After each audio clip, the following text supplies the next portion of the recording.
Hey everybody, it's Bevan James Eyles here. I'm in my little office here in Christchurch, New Zealand. This is my home office. It's a very small space and I work from home. So yeah, here's where I am right now. I got sent through some questions from the team at I'm Australia Rocks Auckland.com or blogspot.com, and they just got a few questions that they wanted me to answer for you guys, so I thought I'd chuck my little photo booth on my Mac and answer some of those questions. So here we go. The first question they have for me is, tell us about the new Body Attack. Well, Body Attack 86 is, I think it's really awesome, to be honest. It was one of those releases when I got the music from Lisa, I listened to it, and right from the start I knew musically I liked the whole release. It was not one of those songs where you kind of go, not for me. It was like the whole release completely with music was really great. When it comes to the movement of music, obviously we're really hitting down that really great dynamic of aerobic, sports and strength conditioning. And again, Lisa's just getting better and better at getting the fit of those to work well within the complete workout.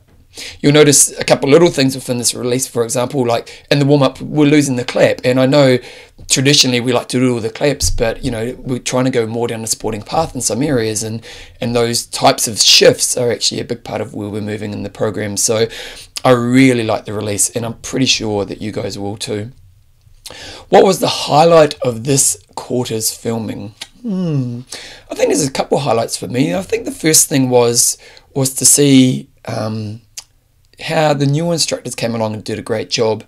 As you've kind of been around the block a little bit, it becomes less about you and it's more about, you know, seeing people do really well. And both Claire and Theo, Claire from Australia and Theo from Malaysia, they came along, and you know, the filming week is a pretty intensive week and you get a lot of feedback from some very high level people, and you know, people have to make big shifts in that week, and on the filming day both of those guys stepped up to the plate and did just a fantastic job. So I don't know, it was just I remember there's one moment in track 8 where Theo just points and he just held this really cool kind of musical moment, and I remember just thinking, yeah, he nailed it, and that was one of the highlights. On a personal level, I had 3 completely different tracks. So I had a strength track, the plyo track, which was very kind of strong, commanding, and you know, demanding in the way it needed to be taught. And then I had the circle track, which was kind of fun and a bit more upbeat. And then I had the strength track at the end, which was a bit more of a calm track. And my goal going into the release was to show really 3 different styles in the way I was teaching that track. And when we watched the film, I felt I did, you know, I kind of got on top of that. So that was probably my personal highlight. Tell us about the rehearsal process for filming. The rehearsal process is a really interesting experience, and I often wonder if someone were to do a management study of the Body Attack's team experience around getting towards high performance for filming day, because it's such a, you know, there's a lot of trust that comes with it. You come along and there's an expectation that you need to do a great job on your ability as an instructor, but to also do a great job around showing instructors where the program is and how they should be teaching it in the real world. And the filming process, that week leading up to it's all about that. So you come along and each day you'll basically spend time working on your script, doing a bit of teamwork, and then you'll teach a class, which is often filmed. Pretty much every class is filmed. Then you'll go back and you'll watch that film. So it's a continuous experience of feedback, evolution, and then practice. And as the week progresses, you just, you know, you're getting more refined and more defined around how you're going to be on the day. Ultimately, by the time you get up and actually do the filming, it's set in stone. So you're not really making shifts that close to filming day. You know, by day beforehand, you should be really in place with your filming. And what I like about the process is it is very challenging and it is very demanding, but there's great support and there's also this fundamental trust that you're going to get there. And again, I think with this latest release, Body Attack 86, you know, the team really stepped up to the plate. Have I ever been to Australia, and how did I find it, and do I have any plans to visit soon? My questions are over there, so that's why I look over there. Yeah, I've been to Australia maybe 40 times in my life. Obviously being a New Zealander, going to Australia as a holiday destination is what we do. I'm actually off to Melbourne in 2 weeks from now with my lovely partner Joe. We love going to Melbourne. It's a great kind of place to spend 10 days, so we're going to be doing that. And then, but I've also been fortunate to be over there to present at workshops at Eyles and some of the big events that you guys have over there. I think I've been to Perth, Melbourne, Brisbane and Sydney for your workshops. I love coming to Australia and teaching for you guys because there's just a real passion for body attack in Australia. And like I remember going to Eyles and the attack class was just mind-blowing, and you could just see this room of fit attackers who had a real passion for the program. And I've been very fortunate to go around Australia, and that's the experience I've had, is that you guys love body attack and you guys really care about the program and really just we all share this amazing passion. And so I feel very privileged and honoured to be able to go to Australia and have those experiences. Next question. How did I get involved in Les Mills and why do I continue to be a part of the tribe? I actually joined the gym because I was a rugby league player, and I know I'm a bit of a skinny runt nowadays, but back in the day I was trying to get big for rugby league, and I joined the gym. And a friend of mine who also played rugby league with me, he said I should try body attack. And so I tried body attack and instantly was hooked, as I'm sure you all were. So I went and did the module, and I remember at the time I was at university and I thought it's a good way for me to be able to earn some income while I was at university. And pretty much straight away it became very clear that what I was doing at university wasn't my passion and gym was. So I pretty much just quit university and came down this path. And that's really how it started. Why do I continue to be a part of it? I totally believe in what this is about. We get to share, we get to help people in life, and we get to share this thing we're passionate about and help people, everyday people become better people. And I've been very fortunate. Like I've done the DVDs, I've done travelled conferences and all the great experiences you can have within Les Mills. I've been lucky to have those experiences. But what I've learned is that ultimately the best experience you can have is to have your weekly class with the people who you know and have that shared experience with all the time. Like, they really are the best classes. And I feel that within my local community we get to be someone who has a positive effect on that. And so there's that bigger sense of tribe around what Les Mills represents, but actually it's the tribe you have with the people you connect with every day. That's where I feel the most reward. So yeah, that's why I see myself continuing on with this journey within Les Mills. I seem to cough. There you go. What would be my message to any Australian instructors considering attending the filmings? I would say just do it. When it comes to the Australians, you have the easiest option of turning up to filmings. It's just across the ditch.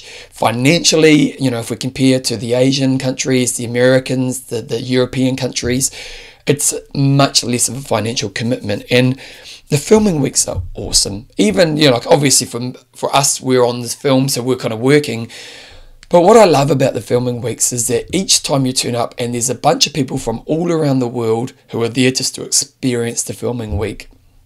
And those people connect as well. So you'll get people from Australia, people from America, people from all out Europe and Asia and, these random parts of the world.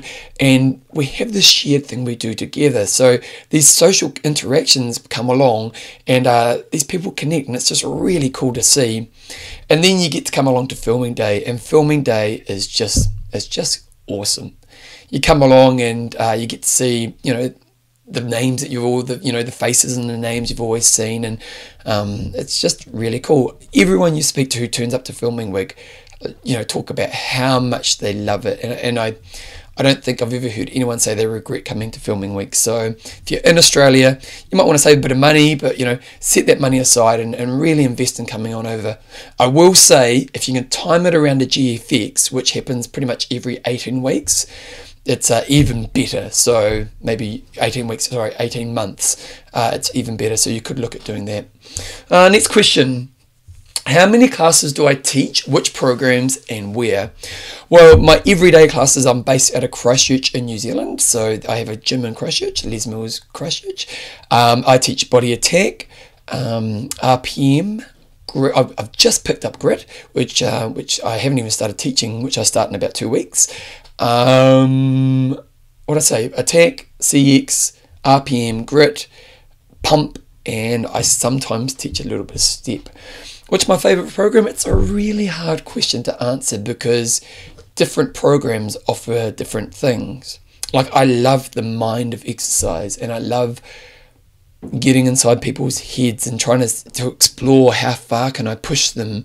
And I love that about RPM because you have the time and the space to explore that place. Then I love the high energy of body attack, the explosiveness, but I also like the fact that body attack has a bit of fun. So, there's that as well. I like the power of pump. I will say probably pump's the program I struggle with the most. Not that I struggle with it in big time, but I do find sometimes when you have a class where the energy's a bit flat in pump, it's a harder program to turn around. Whereas in the movement program, it's a lot easier. You never really have the flat moment. Whereas in pump, occasionally I have that moment, and I don't know if I've mastered how to turn that around in the moment. So that's a good challenge of pump. So that's probably where I sit within those. Who is Bevan James Eyles outside of Les Mills? It's a really interesting question. I've worked hard in my career to create something outside of this world. Like, I love Les Mills, but I've always tried to make sure I'm not dependent on Les Mills for my career, but also for my esteem. So I've worked hard to develop these other sides of myself. And so outside of Les Mills, I do a lot of content creation. I write for my local newspaper. I have some podcasts. I have 2 triathlon podcasts, which are pretty successful. I also do a podcast called Fitness Behavior, which is again very successful. It's all around the world, and I've got thousands of listeners all around the world. One of the things I'm most proudest of is recently I've written a book which will be coming out in August this year, so hopefully you'll hear about that closer to the time. Outside of fitness, and I also have a running business. So I've got a business here in Christchurch where we train hundreds of people each week towards running goals, which is really rewarding as well. Outside of fitness, I play piano. Music is my other passion in life, and I spend about 90 minutes to 2 hours a day playing piano. And recently I've just joined a band, which I'm really enjoying. It's very challenging for me, but I do love it. What else do I do? I have a lovely partner, my partner Jo. She's the best partner in the world. I've got a 17-year-old daughter who's had a really great time in her life. 13 to 16 is hard work, and then they kind of grow up and become mature, and recently she's just turned into this kind of beautiful person who's very interesting. So I'm really enjoying that. That's pretty much me outside of Les Mills. What do you like doing? It's kind of, she's asking what do I like doing outside of fitness, and it's those things, probably music. I do love listening to great content, so I listen to a lot of books and podcasts. What else do I love doing outside of fitness? That's pretty much it, really. Who is your hero and why? It's a really interesting question. There's lots of people I can look to and be inspired by, and when you're in this industry, there's obviously, like I look at Lisa Osborne right now with what she's doing with her CrossFit stuff. The girl is killing it, and I admire that about her. But my real heroes are the people who remind me about what's important about our job. And to me, I ultimately don't think it's the six-pack abs. I really don't think that's actually the value of what we do. I think the value of what we do is that exercise is one of the most powerful things in our lives to help people liberate themselves, to help people discover higher levels of self, to become a better person, and to become more acceptable of themselves and others. And for me, the 2 people who have been inspirations and role models for me, and that is Mid Thomas, who I'm sure a lot of you know, and a guy called Suli from Christchurch. And Suli is an instructor in Christchurch who's also done a couple of Vive DVDs, so you may know him if you do Vive. And those 2 people have always reminded me what's really important in our job. And to me, that exercise is a great way to help people become better people. And that's, I see my job as a fitness professional is to keep reminding people and to create ways to help people do that. And those 2 people are my real inspiration and role models around that way of thinking. What makes me smile? I'm really easily pleased on this one. I'm very fortunate. Like, I'm a happy person. I don't really struggle with myself, and I don't really struggle. I live a great life. I've got a great life, and so I'm very easily pleased. I remember when I was a kid, I did a course, and one of the greatest compliments I ever got in my life was this, one of those, I don't know, courses you do as a school kid, and you had to write nice things about people in your class. And one person wrote, "Bevan always smiles," and I kind of thought that was a really nice thing to have said about you. And so I'm really easily pleased when it comes to this. Good people, good challenges, and just fun stuff about life. What would make the world a better place? I ultimately think this one comes down to people being kinder to themselves. I'm very fortunate in my life. I get a lot of insight into the struggles of others. I do a little bit of mentoring within my roles, and you learn how much so many people are actually struggling in life. And I think there's a lot of reasons for that. There's expectations, there's lots of pressures and all these things in our life that make life a struggle for a lot of people. And I always wonder, is being hard on yourself actually the greatest strategy? Like, there's a lot of people out there who kind of hate themselves or are just so mean to themselves, and they'd never treat other people that way. And I wonder if those people could learn to be kind to themselves and to accept themselves in a way that's really healthy for their mind and the rest of them. What would be the implications? Like, if we all lived in a world where we could be kind to ourselves, how would the world be different? And I actually think that's a really good use of people's time and energy, is to spend their time in their life trying to figure that stuff out. And so I suppose for me, what would make the world a better place is people being kinder to themselves. What exciting projects what would people be surprised to learn about me? I'm a really open person. I tell everyone everything. So there's not much that I haven't really revealed about myself. What would people be surprised to learn about me? Again, I've shared most things, but probably the biggest thing is that when I was younger, I was a big time druggie and a bit of a leading down the alcoholic path, and it was pretty much a drop kick. And but fortunately, I was able to turn my life around. But I've definitely experienced that life in some pretty extreme ways. So that's maybe one thing about myself. What exciting projects do I have coming and do I want to let you know about?